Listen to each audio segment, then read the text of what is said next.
2022년 5월 플래그십 스마트폰 픽셀 7을 비롯해 무선 이어폰, 태블릿, 노트북, 스마트워치, AR 글래스 등 신제품들을 마구 공개한 구글은 더 이상 소프트웨어에만 머무르지 않고 하드웨어로의 대대적인 진출을 선언하는데요. 사가 제국을 잡기 위해 단단히 벼르고 있는 구글이 안드로이드 진영의 든든한 우군인 삼성과의 연계 플레이로 한층 더 전략적인 공세를 취하고 있습니다. 2021년 11월 구글의 CEO 순다르 피차이와 삼성전자의 이재용 부회장은 구글 본사에서 시스템 반도체와 AR, 자율주행 등의 차세대 혁신 분야에 대해 협력 방안을 논의하기도 했는데요. 적에 적은 아군이라는 점에서 애플 앞에서 똘똘 뭉친 구글과 삼성 역시 서로 견제구를 던지며 시장에서 최종적으로 살아남기 위해 싸워야 하는 경쟁자이기도 합니다. 이렇게 독자적인 반도체 설계부터 새로운 OS 출범까지 애플의 성공 트랙을 그대로 밟아가려는 구글의 쌈박한 기술 제품 개발과 언론에 알려진 삼성과의 그럴싸한 협력 전략에 대해 살펴보고 이에 대응하는 시장 역전은 애플이 LG와도 관계를 공고히 해가는 쫄깃하고 훈훈한 모습과 기존 협력 기업들을 알뜰살뜰 챙기는 현황까지 한번 살펴보도록 하시죠.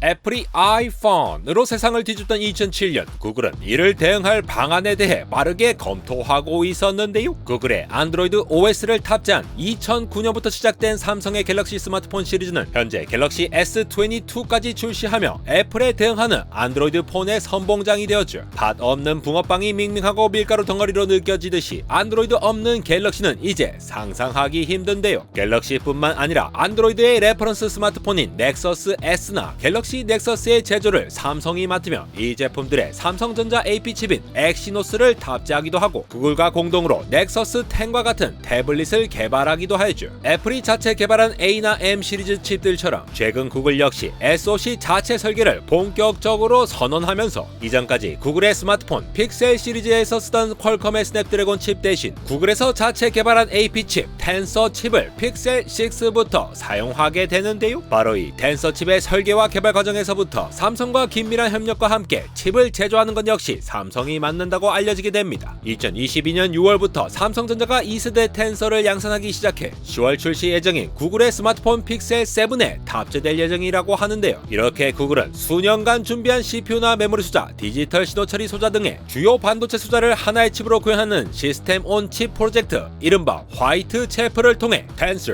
칩 개발에 성공. 애플이 자체 설계하고 개발한 칩을 TSMC에 생산을 맡기는 것과 같은 방식을 삼성을 통해 따라하는 전략을 취합니다. 애플이 iOS를 통한 자체 소프트웨어 플랫폼과 하드웨어 모두를 설계하는 것과 같이 폐쇄적인 전략에 이점을 취하고 싶었던 구글은 기존의 안드로이드 OS를 오픈소스로 제공해 샤오미, 오포, 삼성과 같은 하드웨어 제조사들이 자신의 제품에 맞게 변형해 사용하는 개방적인 생태 전략에서 벗어나고 싶어 하는데요. 더 나아가 구글의 자율주행차인 웨이모에 탑재될 칩의 설계부터 갤럭시 워치가 기존에 쓰던 삼성 자체 OS인 타이젠을 구글의 웨어러블 OS인 웨어 OS로 통합하는 것은 애플의 성공 공식에 다가가기 위한 구글의 변화로 보여집니다. 구글은 애플이 되고 싶습니다. 소프트웨어와 하드웨어를 모두 갖춘 생태계를 만들고 싶은 거죠. 대표적으로 스마트폰 픽셀 시리즈부터 픽셀 버즈 프로, 픽셀 슬레이트, 스마트 글래스, 픽셀북, 픽셀 워치, 심지어 폴더블 폰인 픽셀 폴드까지 개발하겠다고 발벗고 나선 상황인데요. 올해 5월 아직 출시 예정일도 나오지 않은 제품들까지 한꺼번에 공개하며 앞으로 만들어갈 자신들의 생태계를 제시하였죠. 아이폰 사면 맥북을 사고 에어팟을 사고 아이패드를 사는 것처럼 이제는 제품 하나만 보고 구입하기보다는 그 제품과 함께 누리는 서비스와의 부드러운 연결까지 생각해 장기적으로 구매 계획을 세우는 이용자가 많아지는 것을 노리는 것인데요. 우리도 애플처럼 할 수 있다는 걸 보여주고 싶은 것입니다. 구글이 이렇게 전격적으로 하드웨어 제품을 공개한 것은 그만큼 기술력에 대한 어느 정도 자신감이 깔려있다고 볼 수 있는데요. 대표적으로 머신러닝을 이용한 소프트웨어로 높은 품질의 사진을 만들어내는 Computational Photography 기술이 들어간 픽셀 6는 HDRNet이라는 머신러닝 알고리즘을 이용해 자동으로 화면의 어두운 부분과 밝은 부분의 디테일을 살려 높은 품질의 이미지를 촬영할 수 있습니다. 이 밖에도 사진만 찍으면 배경에 걸리적거리는 불특정 다수의 사람들도 정교하고 시원하게 지워주는 마법 지우개부터 레이저 감지 시스템을 적용한 자동 초점 기능과 동작 감지 알고리즘을 적용한 텐서 칩으로 짧은 노출에도 정확히 초점을 맞추며 선명한 사진을 얻는 나이트 사이트도 호평을 받고 있죠. 더 나아가 머신러닝 기반의 얼굴 감지 모델을 통해 실제 피부색에 가까운 피부톤과 색상을 구현해내는 리얼톤과 같은 신박하고 쫄깃한 기능까지 선보이며 자신들의 강점인 AI 기술을 스마트폰에도 그대로 녹여냅니다. 이러한 인공지능 기술은 더욱더 확장 적용되어 외부 소음을 차단하는 노이즈 캔슬링, 헤이 구글, 한마디면 날씨나 문자 내용을 알려주고 실시간으로 40여 개의 언어 통역까지 해주는 픽셀 버즈 프로가 탄생, 웨어 OS를 탑재하고 갤럭시 워치의 동그란 모양과 애플 워치의 디지털 크라운을 짬뽕한 픽셀 워치 탄생, 상대가 말하는 외국어를 실시간으로 번역해 AR 자막으로 띄워주는 구글 글래스의 프로토타입도 공개됩니다. 애플 스토어와 마찬가지로 구글도 작년 6월 미국 뉴욕에 구글 스토어 오프라인 매장을 열어 구글의 픽셀 시리즈와 같은 신제품들과 구글 AI 번역 및 머신러닝 학습 기능을 직접 씹고 뜯고 맛보고 만질 수 있도록 하였는데요. 특히 Imagination Space 라고 불리는 유리로 둘러싸인 대형 스크린 앞으로 가서 오늘 아침에 무엇을 드셨나요? 라는 질문에 햄버거라 답하면 햄버거를 24개국 언어로 동시 번역해 스크린에 띄워 단어와의 관계를 보여주는 신박한 체험이 유명하다고 하는데, 뭐 솔직히 엄청나게 신기하고 그런 것은 아니지만 구글 번역만으로 놀라움을 선사한 구글의 자랑거리를 뿜뿜거리고 있는 걸 알 수 있습니다. 구글은 애플과의 OS 경쟁에서 확실한 우위를 확보하겠다는 전략도 가지고 있는데요. 현재 전세계 모바일 OS의 약 72%의 안드로이드가 차지하며 2위인 애플 iOS의 약 28%를 아득히 앞서고 있습니다. 그러나 구글은 불안합니다. 안드로이드는 오픈소스를 통해 삼성이나 HTC, 샤오미 같은 다른 제조업체들도 누구나 쉽게 활용 가능하게 만들어진 개방성이 특징이라 애플처럼 아이폰과 iOS로 확실히 이용자들을 자신들의 생태계에 가두지 못하는 태생적인 한계가 있죠. 특히 올해 1분기 $400 이상의 프리미엄 스마트폰 시장의 전세계 점유율 60% 이상을 애플 아이폰이 차지하면서 갈수록 중저가 보급형 모델에 주로 포진된 안드로이드보다 아이폰과 같은 고가의 프리미엄 모델들이 각광받는 현상이 심화되며 구글은 OS에서의 입지도 조금씩 흔들리고 있습니다. 이 같은 상황을 해결하기 위해 구글은 이제까지 흩어진 안드로이드 OS 계열들을 하나로 통합하면서 앞으로 확대갈 구글 제품들과의 스무스한 연결성을 극대화할 차세대 OS 퓨시아로의 전환을 준비하고 있는데요. 2016년부터 소리소문 없이 개발이 진행되어 온 퓨시아는 모바일에 최적화된 안드로이드와는 달리 모바일은 물론 PC, 태블릿 AI 스피커, 웨어러블 기기, 스마트 가전을 비롯한 각종 IoT 기기는 물론 스마트카까지 포함된 통합 OS입니다. 현재 애플이 OS 최신 버전을 발표하면 이용자들이 재빠르게 업데이트하는 것과는 달리 안드로이드 이용자들의 갱신율은 10%를 밑돌고 있는데, 이는 샤오미, 삼성과 같은 스마트폰 제조사들에게 업데이트 권한이 있기 때문인데요. 그러다 보니 최신 기능을 이용자 모두에게 배포하기는 힘들고 그만큼 보안과 성능에 문제가 발생할 가능성도 크다는 문제가 있지. 하지만 퓨시아를 통해 구글은 흩어져 있는 여러 기기들을 모두 아우르고 OS 업데이트 권한도 되찾아 OS에서의 구글의 영향력과 생태계를 더욱 확장하려는 큰 그림을 그리고 있습니다. 또한 통합 OS의 출범은 세계에서 가장 큰 시장인 중국에서의 영향력도 확보할 수 있는 수단이 됩니다. 최근 중국 정부가 중국판 퓨시아인 하모니 OS를 전격 보급할 움직임을 보이며 구글이 중국 시장에서의 입지가 위태로워질 조짐을 보이고 있는데, 만약 퓨시아가 성공적으로 시장에 안착된다면 중국 업체들도 구글 진영으로 다시 보이게 되는 계기가 되니 애플 부럽지 않은 어마무시한 시장을 가지게 되는 겁니다. 이 같은 구글의 OS 점유에 대한 의지와 하드웨어 진출은 데이터 확보 경쟁에서의 살아남기 위한 방편이기도 한데, 우리가 보고 있는 유튜브 알고리즘 역시 구글이 수집한 데이터를 바탕으로 제공되는 대표적인 서비스이죠. 앞서 살펴봤듯이 구글의 안드로이드 점유율은 매우 높지만 오픈소스라는 태생적 한계로 스마트폰 제조사들이 직접 OS를 개조 및 변형해 시장에 내어놓을 수가 있습니다. 그렇다 보니 초기에는 안드로이드가 널리 퍼지며 각 제조사들의 스마트폰에서 기본적인 데이터 수집이 용이했는데, 점차 데이터의 종류가 다양해지고 제조사들이 자체적으로 데이터를 수집하고 개인화된 데이터의 보안을 이유로 구글에게 수집된 데이터를 제공할 수 없게 되면서 곤란해진 구글인데요. 애플은 아이폰의 iOS를 통해 이용자들의 데이터를 수집하고 이용하며 시간이 지날수록 헬스 위치 정보, 결제, 생체 인식과 같은 새로운 서비스들의 중요 데이터 수집에서의 격차가 우려되는 상황이라 OS 점유에 박차를 가하는 이유를 여기서 찾을 수가 있습니다. 그러나 이러한 플랫폼 경쟁을 뒤로한 구글의 또 다른 비장의 무기는 역시 AI 기술입니다. 구글은 언어와 문맥을 이해하고 답하는 AI 대화 모델 람다로부터 차세대 머신러닝 칩, TPU V4, 자율주행차 웨이모와 같은 새로운 기술들의 등장에 적합한 고성능의 반도체가 필요해지면서 자연스레 스마트폰용 자체 반도체 텐서나 데이터 센터용 AI 반도체인 Tensor Processing Unit TPU를 개발하게 됐는데요. 테슬라의 트레이닝 노드, 애플의 뉴럴 엔진, 엔비디아의 텐서 코어와 같이 인공지능 학습이나 추론 시 사용되는 행렬이나 벡터 연산들을 전문으로 하는 TPU를 자신들이 직접 설계하여 애플과 테슬라처럼 자체 커스터마이징 칩을 만들고 있는 것입니다. 기존의 퀄컴의 스냅드래곤과 같이 범용적으로 사용되는 기성복과 같은 프로세서로는 자신들의 성능 기준을 맞추기가 힘들기에 맞춤 정장 맞추듯 자신들이 원하는 반도체 칩을 직접 만들겠다고 한 것이죠. AI와 소프트웨어, 하드웨어 기술들을 바탕으로 언제 어디서나 필요할 때 이용자들을 돕는 앰비언트 컴퓨팅이라는 구글의 비전을 실현해 이용자에게 최상의 구글 체험을 제공하려는 구글의 야심을 보여주는 부분입니다. 한편 애플을 잡기 위한 삼성과 구글의 협력은 한쪽에서는 OS 소프트웨어 플랫폼의 강력한 지원을, 다른 한쪽에서는 반도체 설계와 생산 역량을 지원하는 전략적 동맹 관계라 볼 수 있는데, 반대로 구글 안드로이드 기반 갤럭시 시리즈는 지속 확대되어 가는 픽셀 시리즈와 경쟁 관계일 수밖에 없지만 장기적인 관점에서 각자의 강점을 서로 취할 수 있기에 두 기업의 시너지를 불러일으킬 것이라는 평가가 지배적입니다. 이러한 구글의 맹추격에 애플은 자신들만의 맥 생태계를 여전히 강화해가면서 기존의 협력사들을 살뜰히 챙기며 대응 중인데요. 예를 들어 애플은 오랜 협력사이자 글로벌 파운드리 시장 점유율 1위인 TSMC에게 올해 말 출시 예정인 맥북 프로, 고급형 맥미니 등에 탑재될 M2 프로 칩과 23년에 나올 맥북 에어, 신형 아이맥에 적용될 것으로 예상되는 M3 칩의 위탁 생산을 맡기는가 하면, 이전부터 아이맥이나 아이폰 4D에 LCD 패널을 공급하며 오랜 협력 관계를 유지한 LG와도 협력을 확대하고 있죠. 예를 들어 애플은 스마트폰 사업을 철수한 LG의 빈자리를 파고들어 LG 베스트샵에서 아이폰을 판매하거나 LG 스마트 TV와 애플 TV 플러스를 연계해 무료 구독 혜택을 주는가 하면, LG 계열사로부터 배터리 OLED 패널, 카메라 모듈 등을 공급받기도 하고, 애플의 폴더블 디스플레이 개발을 위탁받거나 LG가 애플카 프로젝트에 참여한 적이 있는 세계 3위의 자동차 전자부품 회사 마그나와 함께 합작사로 LG 마그나를 설립하며 애플카의 핵심 부품을 제공할 유력한 협력업체로 부상했습니다. 치열한 수싸움을 전개하며 여기저기 내편을 만들고 있는 애플과 구글, 삼성과 LG의 복잡한 정세가 앞으로도 계속 유지될 수 있을지, 아니면 새로운 변화를 맞이하게 될지 뒷짐지고 지켜볼 일인데요. 갤럭시와 아이폰, 안드로이드와 iOS, 갤럭시 탭과 맥북까지 구글과 애플과 삼성이 뒤범벅된 상태로 전자기기를 동시에 사용 중인 테크 유튜버이면서, 그러고 보니 LG 제품은 사라져버린 마지막 안드로이드 폰 이후로 아무것도 사용 중이지 않는 것을 깨닫고 하드웨어 스펙만큼은 누구보다 짱짱하여서 공대생들의 마음에 불을 질렀던 LG 스마트폰을 추억하고 있는 구글 영상인데 왜 마무리가 LG인 것인가?